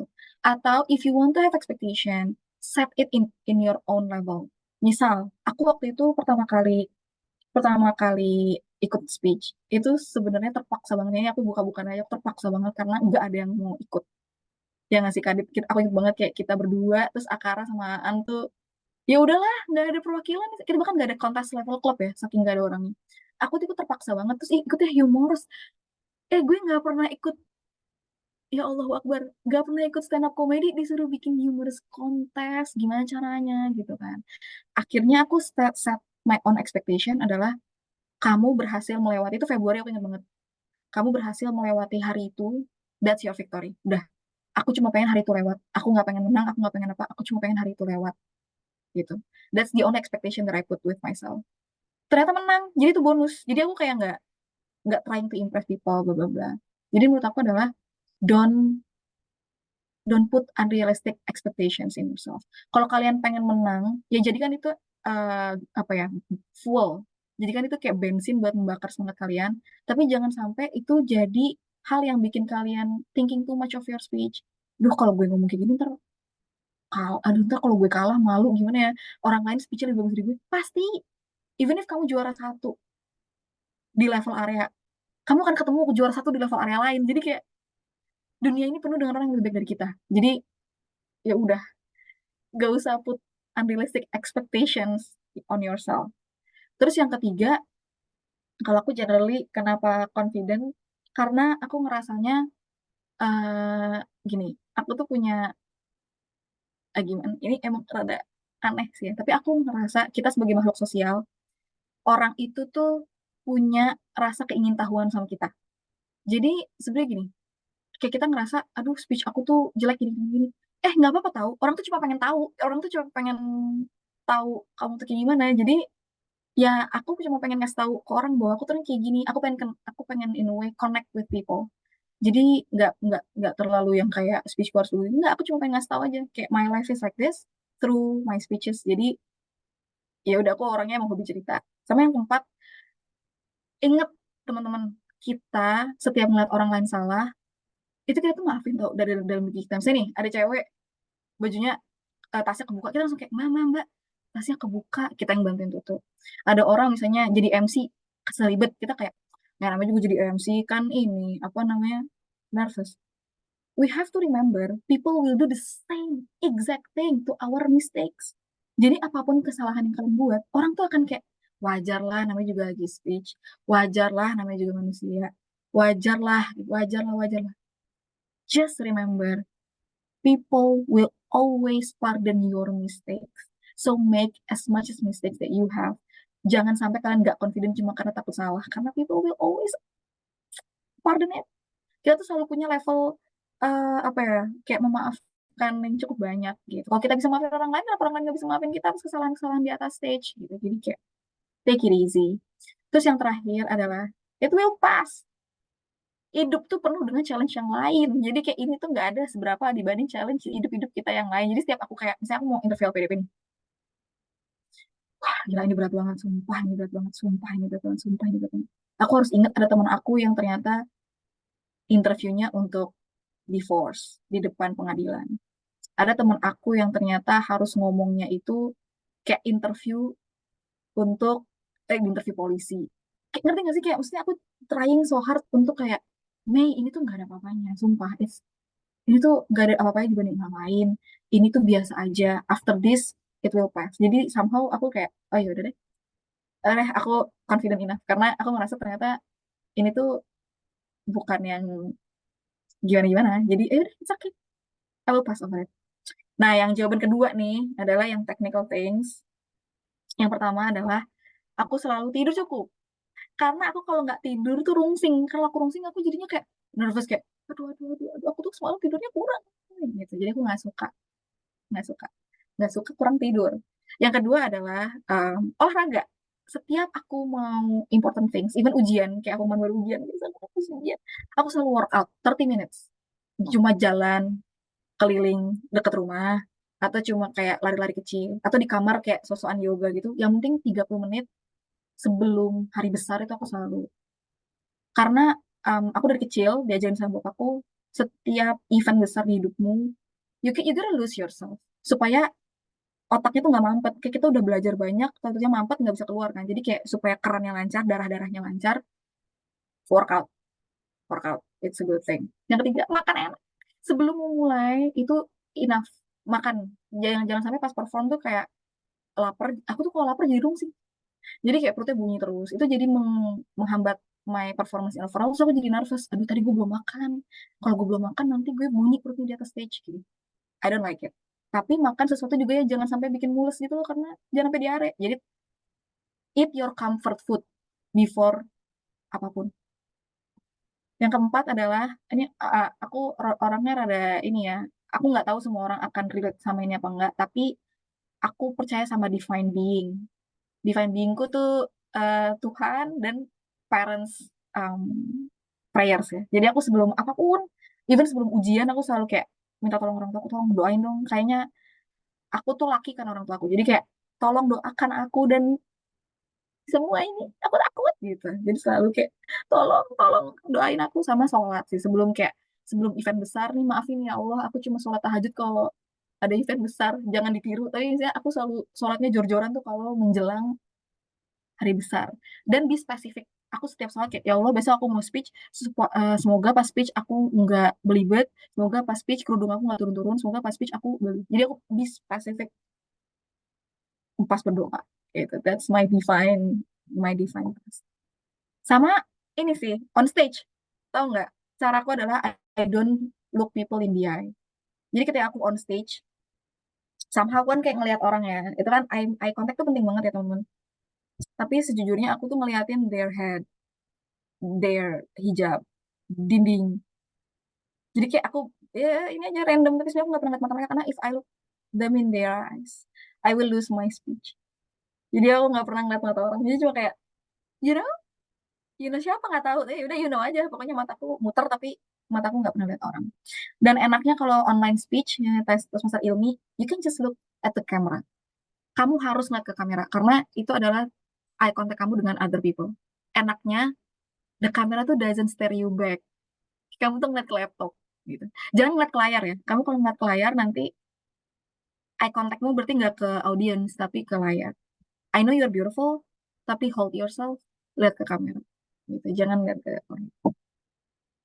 Udah, sama ini aku kan suka ini ya, aku suka kayak apa sih namanya, anxious. Jadi aku main sesuatu kayak misalnya kayak tanganku, ya gitu-gitu deh. Pokoknya sebelum tampil dia kayak bertasbih, enggak deh, agamis banget. Kayak aku tuh suka mainin ini kayak kerah, fidgeting ya sebutannya. Teman-teman kalau emang ini banget beli fidget spinner, tapi berisik sih. Tapi kayak pokoknya do something that is comfortable sih. Apa mainin kerudung atau gitu. Itu sih dari aku, my confidence. Terima Semoga kasih menjawab tadi. Medi, sangat menjawab sih. Semoga bisa kita praktekkan teman-teman. Iya, ini bisa dipraktekin di apapun loh teman-teman, di interview sama mertua, calon, di interview sama bos, ketika assessment. I think it works. Iya betul, sumpah. Hidup jalanin aja, sumpah. Kalau kebanyakan mikir nggak kemana-mana. Mikir aja nggak Betul, kemana-mana. overthinking. Iya, Hmm. gitu guys. Ada lagi?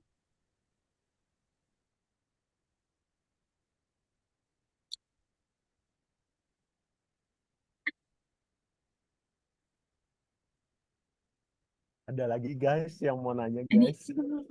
baca kayak komen aku mau baca.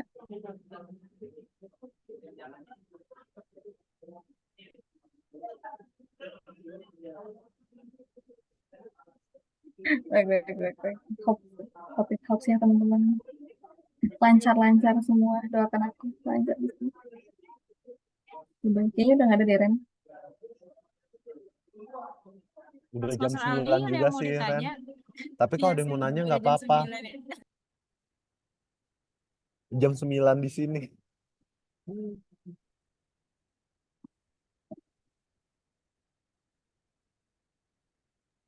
Okay, maybe I want to close it ya. Ini sorry ya kalau ada background musik yang kenceng.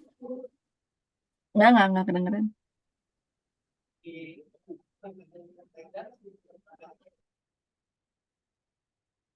So maybe at Bulan first kah? I want to Bishro, ada lagi nggak yang mau bertanya kira-kira? Oh ya udah Iren. Iren nggak mau nanya.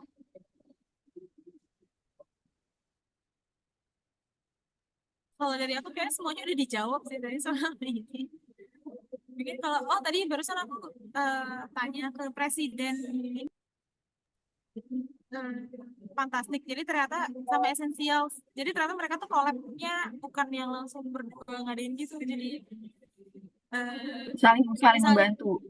ya, jadi kayak misalnya Ministry of Finance berarti nanti officernya esensial nanti jadi kayak gantian gitu.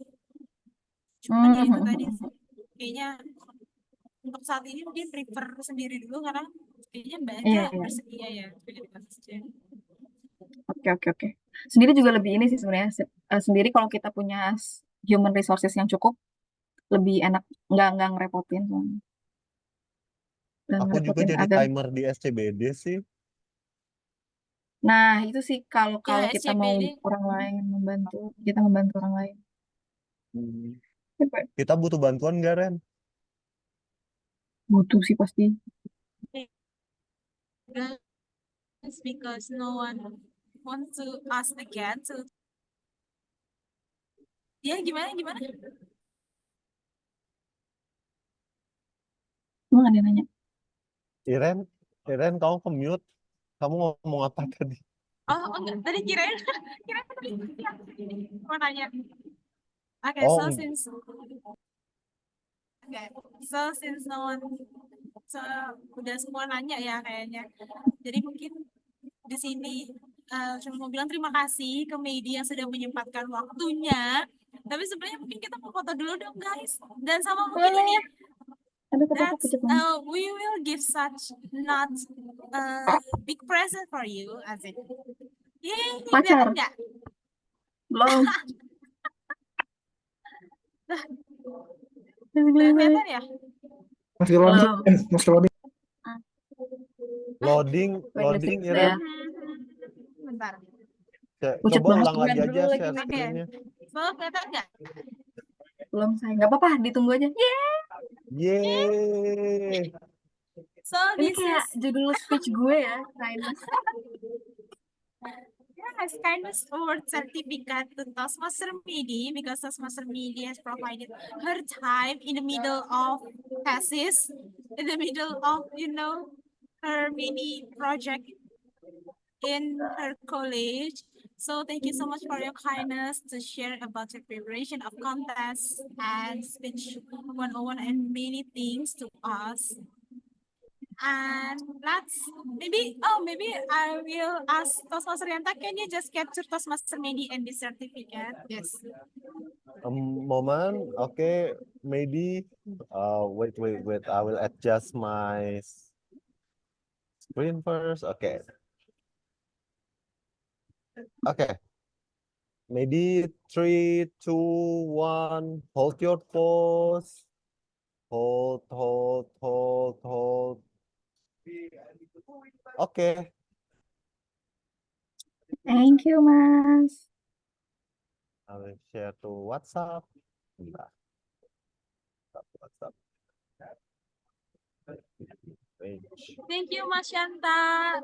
Okay. And thank you to the Toastmaster Medi. And before that, maybe we want to take a picture for a full of us. Everyone can show your beautiful and handsome faces. Aku pakai mukena lagi, ya Allah. Medi Nggak cantik apa-apa. banget. Toastmaster Irmi and Toastmaster Aldi. Okay, great. Oh yeah, Toastmaster Irmi has technical problem. Kok aku ngeliat muka Okay. dulu sih? 1, 2, 3. Everyone, hold your pose until I say done.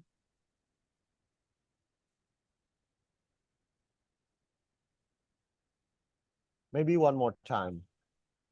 One more time. 1, 2, 3. Hold your pose.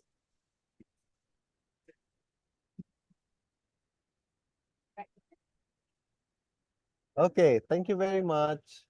Thank you, teman-teman. Malam-malam. Thank you, Medi. Thank you, Medi. Ya Mas ampun. Agung. Thank you. Mas Agung ada di Even Thank you, thank you sini. to Toastmaster Aldi from Toastmaster Essential Aldi. Toastmaster. Hai, Iya, Toastmaster maaf Aldi. banget loh. Kita banyak inside jokes ya, tapi semoga Toastmaster Aldi enjoy. Are you willing to Ya, join the beginilah contest kita. to Toastmaster Aldi? Yes. Wih. What kind of contest then that you're going to participate? Currently three of them. Oh my God. Bravo. You have to have like full energy for that though in that day. Right? Yes, even Kayak I have to be the community first. What? Is it possible? Bisa kah? Wow. That's a really full day. Wow. Online atau offline? Online. Oh, okay. At least you have the comfort of your water, food. Kita di Perpusnas tuh kering, nggak ada jajan. Kalau mau jajan harus ke mall, jauh banget. Dulu kalau offline tuh area Essential tuh area berapa ya? I4. Oh, nah I3 tuh di Jakarta mostly kan. Terus selalu kalau lomba di Perpusnas tuh kayak nggak ada tukang cilor, nggak ada tukang martabak, nggak ada tukang apa kayak batagor kayak somai itu nggak ada. Jadi kita kayak kalau mau jajan Nasi ke Padang mall di gitu. belakang. Iya, itu kan bukan jajan ya namanya. Kalau nyemilin nasi Padang takut sih. Gitu. Good luck ya, Essentials, Oke. buat kontesnya. Salam buat yang lain, teman-teman. Nih, berarti Thank you so much, mau Toastmaster disudahi Medi. kah atau gimana? Thank you ya, You're Mami. welcome, Iren. Thank you, teman-teman. Thank you, you Happy everyone. Wonder semuanya. yourself ya, Semoga guys. Celebrate berguna ya. Sunday Medi Semangat. in Cambridge. Iya, aku habis ini mau jogging anjay. Wis. Tapi udah beres ujiannya kan? Sukses ujiannya. Udah beres ujian kan? Tapi iya tinggal paper Udah satu, bebas paper full ujian nih. ya? Mantap. Oke dah. Iya. Semangat Ini ya, aku mau Medi. jogging ke MIT. Jogging ke MIT, guys. Siapa tahu ada cowok ganteng. Amin. MIT lebih Siapa lucu tuh sih, yang men. nyemut tuh kayak siapa? Siapa? Yang babang-babang baseball yang idamanmu itu loh. Shohei. Kayak Shohei, semoga dapetnya kayak gitu ya. Tapi di MIT tuh banyak yang nerd-nerd lucu gitu sih.